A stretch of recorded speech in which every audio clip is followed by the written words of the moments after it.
Near mint condition, the home of collected editions. That cover's so awesome. Absolute format is the best way to own this store. Time to empty those wallets and fill those shelves.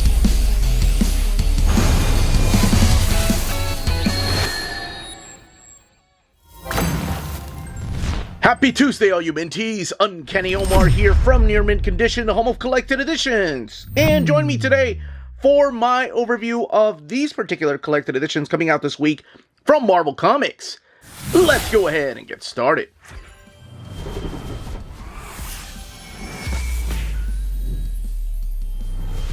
And welcome back, everybody. Before going any further, thank you to the folks at Marvel for sending us advanced copies of these books. Each and every one of these books are due out in the direct market or book market on October 28th. And I would like to note that there's also a Wolverine by Saladin Ahmed Volume 2 that is coming out this week. However, I didn't get it, so that's why you're not seeing it here. I'll probably pick it up later on when I do my haul videos. Okay, smash that like button, please. And as always, I put in the description of the video the timestamps where you can jump around if you're curious about one or two titles. Today, let's start with, you know what? Let's do it a little different because we only have 4 titles. Let's start with the spines and then we can jump into one of these. That is correct. That's how we're starting off this week's video. Well, the intro is how we start off, but we're kicking off the timestamps with the spines of the books that are coming out this particular week. So there you go. All right, let's continue with the overviews, or I guess begin the proper overviews. So we are officially kicking it off with Marvel and Disney's What If? A collection that I really shouldn't have to explain exactly what it is if you're familiar with the concept of the what if, or just the words what if, with a question mark. But this, to me, surprisingly, it has been a long time. Oh, I love the fact that they added that there. Oh, yes.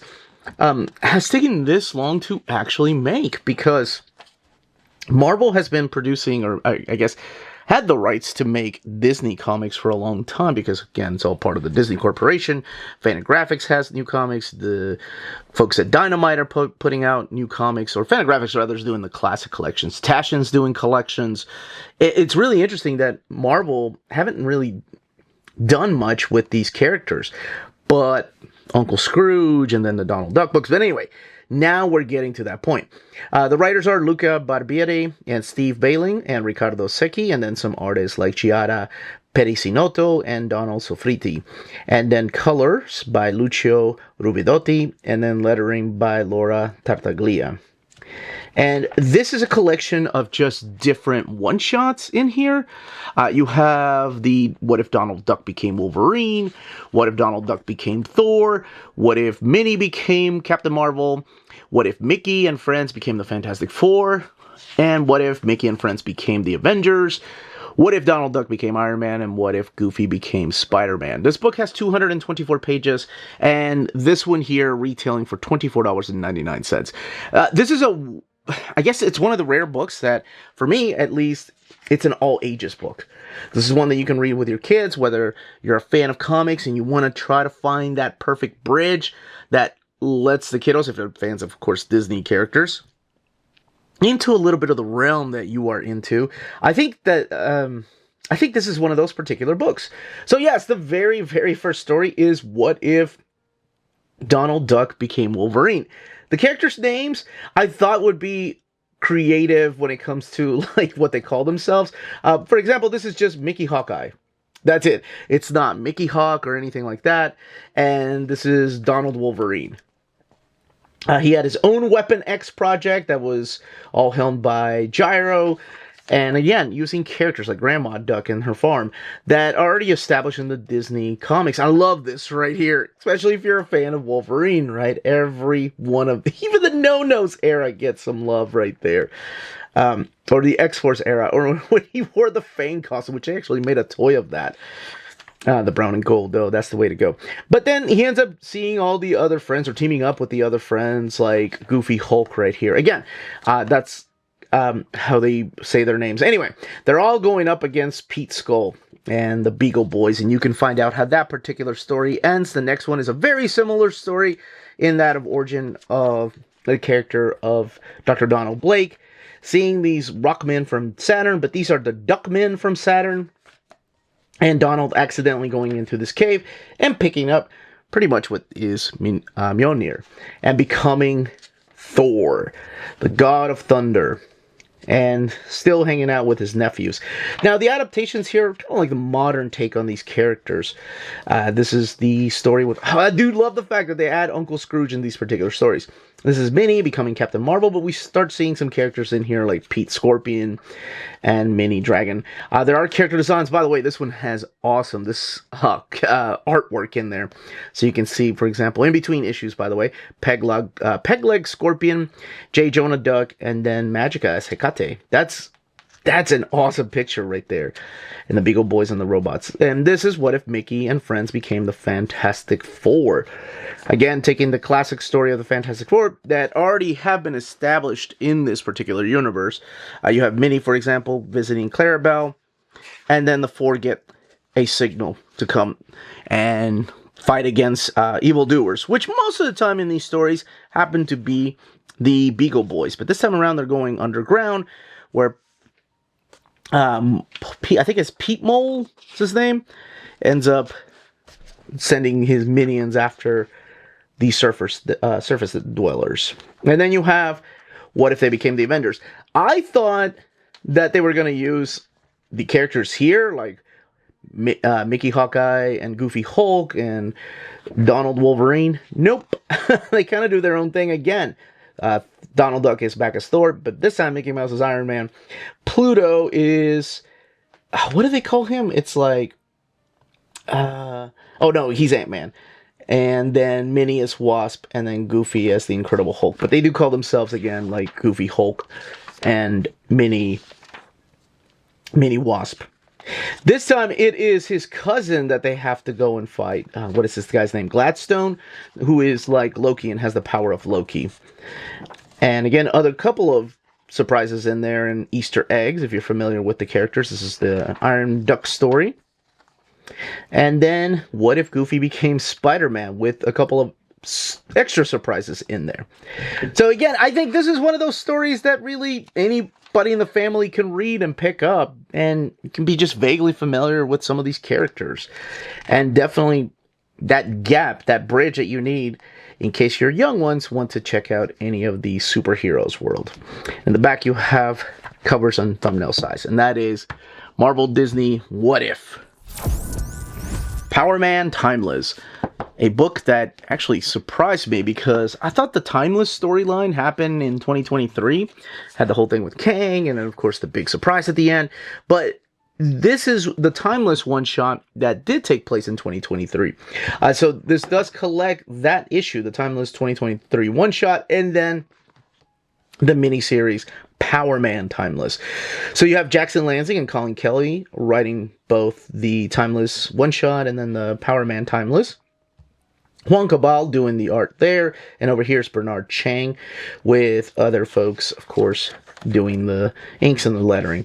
And the very first one-shot, it is just taking place in this alternate future, this alternate reality, where Luke Cage has kind of become the last superhero and has kind of become the embodiment of all these other superheroes that have been around for a while, whether it's the Sentry or whether it's the Incredible Hulk, and taking powers like that to fight off against supervillains. This time around, however, he's having to fight off against the immortal Moon Knight, which happens to be also Danny Rand. So there's a lot of things in here that took place in present day in the 616 universe.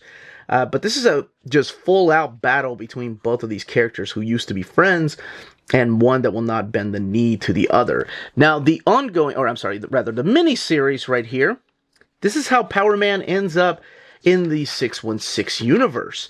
And this, if you haven't been keeping up with the stories that were taking place in the Iron Fist world, where we have now a new Iron Fist, Lin Lee.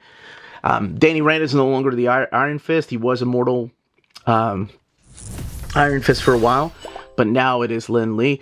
This will kind of catch you up to date on some things that have happened recently, and it might actually spoil some things in the 616 universe. So just keep that in mind in case you haven't kept up with what Danny Rand and all those characters have been up to. But this is Power Man now coming into our universe, our timeline, and fighting off against this villain, or what we think is a villain, named Aeon the Knife. Now, he's not alone because this is where we end up meeting Ever, who I got really excited. I thought it was Roma at first. Of course, a character made famous because of Captain Britain and then later on the X-Men. But no, it is this character named Eversight, and working for the system to try and defeat Aeon. And then, if you saw the back here, you probably know who one of the guest appearances is going to be through here. And that's it. This is a huge fight between these characters and something known as the Aeon, the Knife. Now, because I mentioned earlier that he has the Sentry's power, there's also that darkness to him that's kind of eating him alive. It's part of the void. It's part of being the Sentry. So how is he going to control that? And pretty much the miniseries is what focuses on that. And all the way in the back, we do have a few of the covers, variant covers. The book has 144 pages and retails for $19.99. Marvel Tales by J. Michael Straczynski. What a collection of stories to sell on the name alone, JMS. My wife actually picked up some of the single issues, and she was a little confused because she picked up, what was it, Nick Fury? No, it was the Captain America one, and then the Spider-Man versus the Sinister 16. Okay, so this is a collection of one-shot stories, and they're all here. J. Michael Straczynski, of course, writing all of them. Dr. Doom and Rocket Raccoon, Captain America and Volstagg, Nick Fury versus Fin Fang Foom, Hulk and Doctor Strange, plus a little side story here, Agatha Harkness and Aunt May. That one's awesome. Ghost Rider versus Galactus, and Spider-Man versus the Sinister 16. Each one of these is drawn by different people, like Will Robson and Bernard Chang, Elena Casagrande, Herman Peralta, and Natasha Bustos, as well as Juan Ferreira and Phil Noto. This particular book has 200 pages and retails for $24.99. So the very first story is the Doctor Doom and Rocket Raccoon. And you'll see a trend through this entire collection. This is pretty much Doctor Doom, who has ran into Rocket Raccoon in the past, especially the 2020 series. As a matter of fact, I love the editor footnotes right here. Editor notes, sorry. And eventually he gets to the point where, like, oh, they don't need to know the page number, just the issue. Seriously, they can find it for themselves. Editor, because he's putting the page numbers here as things happen. What this story is really about is how Doctor Doom gets the help, or asks for the help, of Rocket Raccoon to create a time machine capable of traveling to moments before the Big Bang. Because he had two tasks. The second task is, by the way, I love his Star Fox outfit. To answer the question, why? And it's actually a deeper philosophical story than I thought it was going to be. I didn't see... I kind of rolled my eyes at this one. I hate that I'd still do that in my freaking 40s. That I'm like, oh, this sounds so stupid. And why is it the one that leads it off? But it was seriously good. Then we get Captain America and Volstagg. And you'll see the trend here is that he's putting two characters that have really very little to do with each other together. I mean, Volstagg isn't a character that sells comics, right? He's not a title character, but Captain America is. And this is Captain America. He's asked to come to Asgard to help out Volstagg. That's pretty much it. This is a huge war that is breaking out in the Nine Realms. And Volstagg, who is famous from his Warriors 3 era, is asking Captain America for help. Because he believes he is the only man skilled enough to help him end this. So, Captain America, again, is a title that JMS did help write. And he's not alone in here, because you're also going to see other characters like Sharon Carter and Thor, of course, the Warriors 3 that I mentioned earlier. So you'll see the characters of Fandral and Hogan. And then this other character named Sylvie, who becomes a big important part of this. Let's move on to the next story here. This one was a lot of fun. This is basically Nick Fury during this particular era in the 40s, getting a task to go and take down this big creatures. Not a lot of fighting that happens through here, honestly, but it's a lot of fun, especially if you've read, like, later on the Godzilla comic, how S.H.I.E.L.D. was involved. So yes, you are going to see some of the Howling Commandos in here. You're going to see characters like Dum Dum Dugan, of course, and Gabe, and Issy. Oh, who else shows up? Rebel shows up through here. But the big antagonist is that of Fing Fang Foom. And then we get Dr. Oh, by the way, variant covers are on the opposite side of the regular covers. This one is the Doctor Strange, and I think this is actually one that doesn't really fit the mold or that template that he was using, because it's Hulk and Doctor Strange, and both of these characters have been part of different teams, including the Defenders. But it is Bruce Banner approaching Doctor Strange to come and help him get rid of maybe this inner monster. And you can see how that ends. But this is the one that kind of steals it. This is the book club that Aunt May and Agatha Harkness are a part of. And both of these ladies clashing. Oh my gosh. This book just got better and better to me. This one here, even though it's my least favorite one, it was still pretty fun. This is just the Devourer of Worlds battling the Spirit of Vengeance. But there's a lot more to it than that. Because you think it's going to be a big giant fight, and there is some, but not to the extent that the title lets you believe, because it's Galactus versus Ghost Rider. Funny enough, you know, we've had a Cosmic Ghost Rider, and this one's a lot different. Now, the one that really sealed the deal for me, and why this book gets my seal of approval this week, is Spider-Man versus the Sinister 16. This is taking place, I assume, during a time when Peter Parker and MJ were married. And man, does it break my heart, because I love this. This is so pretty. Phil Noto does an amazing job. But just characters having dinner and talking. And that's exactly what this is. It is a dinner date where Peter Parker, Mary Jo, Uncanny Omar Talk Pretty One Day, Mary Jane go to this fancy French restaurant. Half of the heroes and the villains in the Marvel Universe apparently come to dinner here. So it becomes that type of story. One that you think, okay, it's going to break out into a huge fight. But no, really, it's a lot more conversations taking place. And this guy, he reminds me of the character in The Sopranos. What was the character's name in The Sopranos that ran the restaurant? He was Tony's friend. And of course, I forget as I'm doing this video. Artie, that was his name. I was going to give somebody a no prize for correcting me. Anyway, a lot of fun.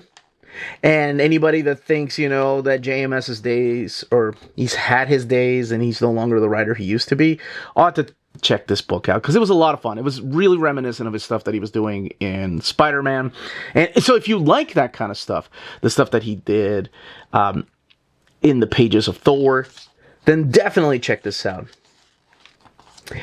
Yes, I did not say Captain America for a reason. It was okay. It was just different than I thought. Although the last 3 issues were really cool, how he was like, you know what? While I'm here, I'm just going to wrap up everything I did previously. And again, this is the Marvel Tales by J. Michael Straczynski.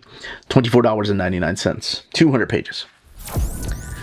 Last but certainly not least is the Venom Epic Collection. Volume 6, Planet of Symbiotes. Symbiote? Is that what they call him in the movie? Maybe I'm starting to feel the way Chris Claremont and JMS. Who else was it? Roy Thomas refusing to call Magneto, but instead Magneto. Over here on the left-hand side are your writers, David Michelinie, Dan Slott, Larry Hama. Larry Hama writing a lot of the miniseries in here. Evan Skolnick and Eric Fain. And pencilers like Dave Hoover, Joe St. Pierre. Whatever happened to that guy? I really liked his art. Derek Robertson and Patch Searcher. Jim Calafiore. Inkers like Ralph Cabrera and Greg Adams. Armando Gil. Colorists like Tom Smith and Joe Andriani and Chia Chi Wang. Now, I forgot to mention some of the letters like Bill Oakley and Jim Novak. This collects the Venom, Along Came a Spider 1 through 4, Venom the Hunted 1 through 3, material from Amazing Spider-Man Super Special number 1, Spider-Man Super Special number 1, Venom Super Special number 1, Spectacular Spider-Man Super Special 1, Web of Spider-Man Super Special number 1, and Venom Center Takes All 1 through 4, as well as the Spider-Man Holiday Special number 1. The book has a total of 488 pages and retails for $54.99. Now, the very first stories in here are the Planet of the Symbiotes. It is Venom after his whole, almost like getting his life back together. Eddie Brock, not Venom. Venom's still the symbiote. And just trying to become this lethal protector that he promised he would be in that miniseries, while also dealing with the fact that he hates Spider-Man, but realizes that perhaps they would be better working together. And what this is the St. Pierre artwork that I really dug. I don't know, when I was a kid, I was like, man, this guy, he's gonna go places. I know it's like, probably the nostalgia goggles, but I really thought it was good, like, and getting better. And this is Kyle Holtz, I think, if I'm not mistaken. He did some pinups that kind of blew me away. But what ends up happening is that Scarlet Spider-Man, and Venom end up getting taken to the planet of the symbiotes, which are getting ready to invade Earth. Now, of course, some of this stuff has been retconned since then. This is some of the Derek Robertson art, because since then, you know, we've had the whole Null storyline and where symbiotes really come from, and the whole idea of the Codex. But before that, it was this. This is the piece that I was like, man, that's awesome. Oh, this isn't even St. Pierre's Petty. What happened to this guy? Anyway, that's what this first storyline is, and yes, Cletus Cassidy does get involved. This is actually one of my favorite backup stories here. I think this is from Web of, that does have to do with the symbiote, and of course, it's a flashback to when Jean DeWolf was still with us. The next storyline, this is really interesting because the Venom Sinners Take All, it's just the backup stories that are collected here. So we've already had the main storylines, but this is the trial run. It's all about the Guardians. So you have the characters of like Jenny Stewart in here, or the characters that appeared previously in the they're called Jury. Of course, it's called Trial Run, so they're all the Jury. So you've got Whisper, you've got the character Firearm, and Ramhorn? No, that's a Transformer. Ramshot, that was the guy's name. Sentry, there was a guy named Sentry, or Kurt.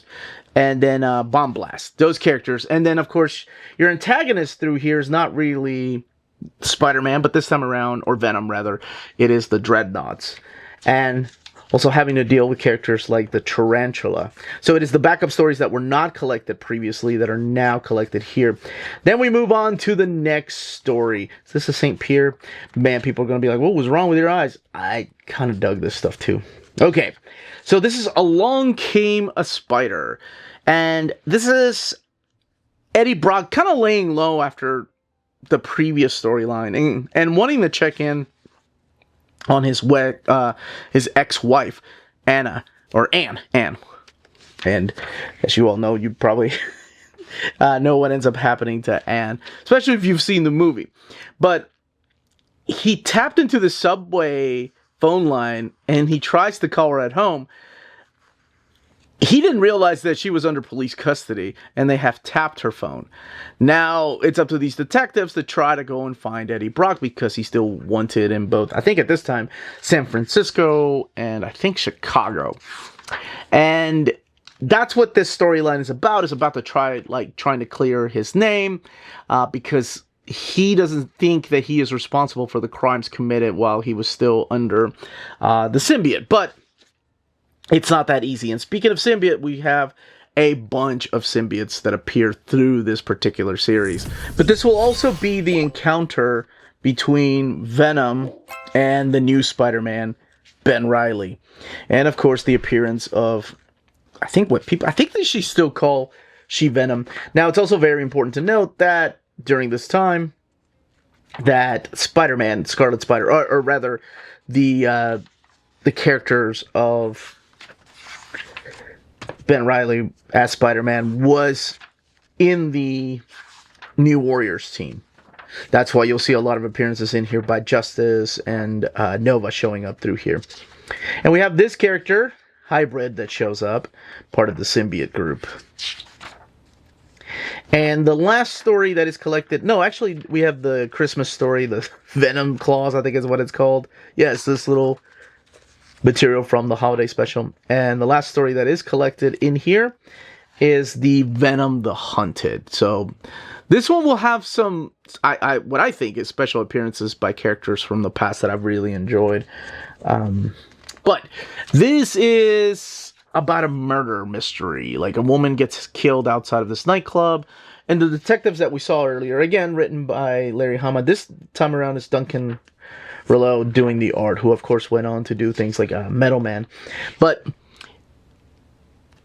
they think that Venom is responsible for the death of this woman. And you have characters like Trish Tilby right here appearing. I love that this Marvel Universe is all connected. When I was rereading some of these stories, I thought, wait, didn't I just talk about this? That's been a few years. I think this is the stuff that's found in Venomnibus. Actually, I know this is found in Venomnibus Volume 3. But in this particular mini-series, you're going to see a lot of characters. You're going to see more of the other symbiotes that appear through here, like Scream and Venom. And then, of course, Venom still trying to clear his name, because this time around, there's something else that is going around killing people that may be responsible and have ties to the symbiotes, and it's something called phage. And that's all I will say about it. Not many extras, really. And then you have the Epic Collection there, and other Epic Collections. This particular book has a total of 488 pages, and again, retails for $54.99. That, as they say, is that. If you're interested in purchasing any of these books, don't forget to check out our sponsor, CheapGraphicNovels.com, your online home for graphic novels and collected editions up to 50% off cover price. They have excellent shipping and prompt and helpful service. Check out their bargain deals for up to 90% off cover price. And don't forget that CGN also takes pre-orders. That way you don't miss out on the hottest releases. And they are currently running a special promotion for you Minties. If you're a first-time customer, after receiving your order confirmation email, reply back to that email and let them know Near Mint Condition sent you their way. They will then apply a free shipping promotional credit to your next order in the US. Cheap Graphic Novels, your source for the hottest books with the kind of deep discount, quality shipping, and customer service that will keep you coming back for more. And that was the content and page count of each of these books. In the comments down below, let me know which series you are picking up, which series you are hoping they will collect in a big oversized format, and what you think of any of these comics in case you've read them. That is it, everybody. Thank you so much for watching. Smash that like button on the way out. Stay healthy and safe out there. Much love!